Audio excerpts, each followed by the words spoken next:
when you have people who make comments about hanging you on a tree and hanging Black people on a tree as a form of capital punishment, when you wear a dashiki on the House floor and a member gets up and they talk about your dashiki saying it's unprofessional, they're really sending signals that you don't belong here. And that is what the underlying and undergirding comment and responses that we heard on the House floor and the comments to myself and my brother, Representative Jones, was really about. It's about us not belonging in the institution because they are afraid of the changes that are happening in our society and the voices that are being elevated. Hey folks, Dale Jackson here. We've got to talk about this situation with the Tennessee Three, because apparently that is the biggest news story that has ever happened in the history of ever. So Chuck Todd, being the wonderful journalist that he is, decided to take this on.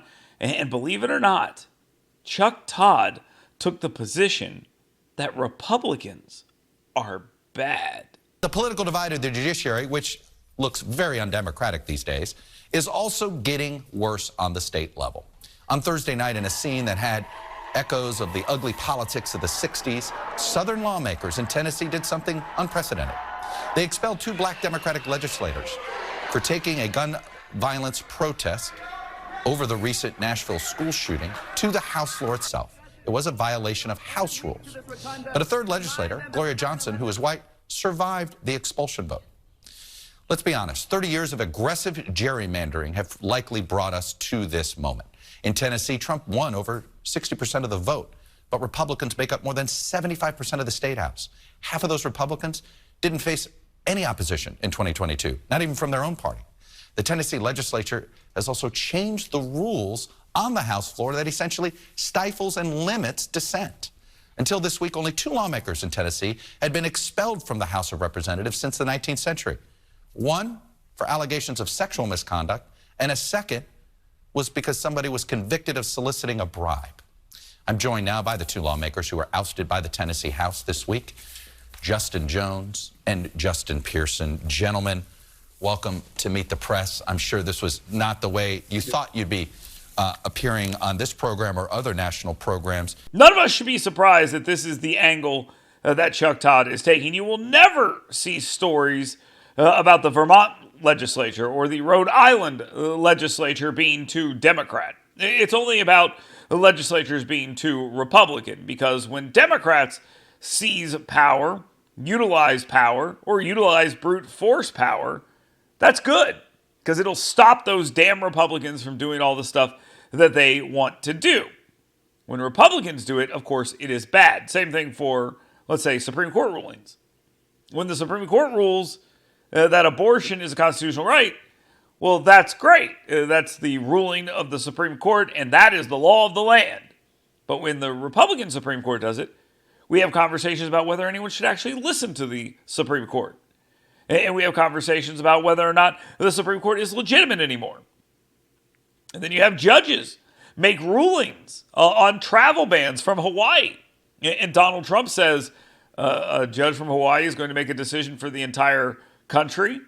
And the media freaks out and says, how dare you suggest that this judge is any less of a judge than any other judge? Their ruling is valid and pure.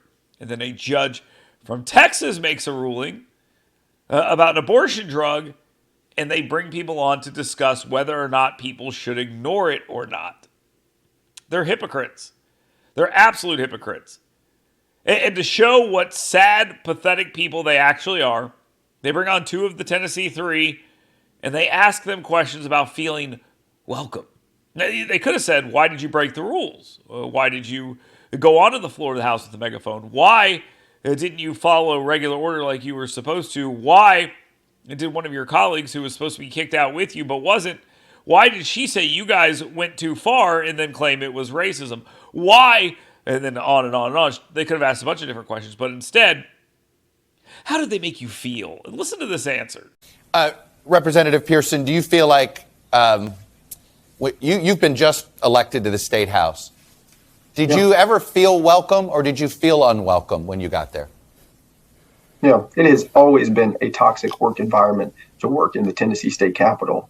When you have people who make comments about hanging you on a tree and hanging black people on a tree as a form of capital punishment. When you wear a dashiki on the House floor and a member gets up and they talk about your dashiki saying it's unprofessional, they're really sending signals that you don't belong here. And that is what the underlying and undergirding comment and responses that we heard on the House floor and the comments to myself and my brother, Representative Jones, was really about. It's about us not belonging in the institution because they are afraid of the changes that are happening in our society and the voices that are being elevated. Now, this idea that a white Republican Southern member of the Tennessee legislature said to one of these individuals that they should be hung by a tree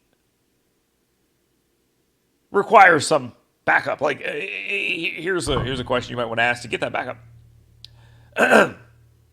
Who? What member of the legislature said that? But this isn't the first time this has happened.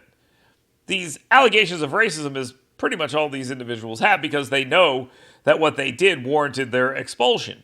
So, of course, everyone's racist that did this to us. But there was another conversation that these two individuals claim took place where one of them says they were called an uppity Negro. But it didn't actually happen. He's saying he felt like somebody was saying he was an uppity Negro. But that's not, of course, how it's reported. It's reported that somebody called them an uppity Negro. And this is part of the game. You play this game. You don't actually have to back anything up. Just make allegations, and the media will report them and repeat them. They will boost them. And while there never is any backup to these conversations, you don't need it. And if it is, of course, disproven, well, then, you already got the message out there.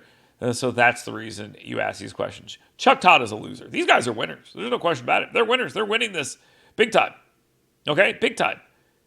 They've gotten away from a Democrat transgender individual shooting up a school and onto our Republican legislators racist. Another question you could ask these guys is, did either of you offer up a gun bill? And the answer is no. Neither of them did that either. So all of this is a complete farce, and poor Chuck Todd. I get what he's doing here. He's languishing on Meet the Press. This is really not a great moment for him in general right now. He's been taken off his MSNBC Daily Show and put on some internet website that nobody goes to. So here he is trying to get back in the good graces of the people who kicked him off television by acting this way. It is really unseemly and rather pathetic.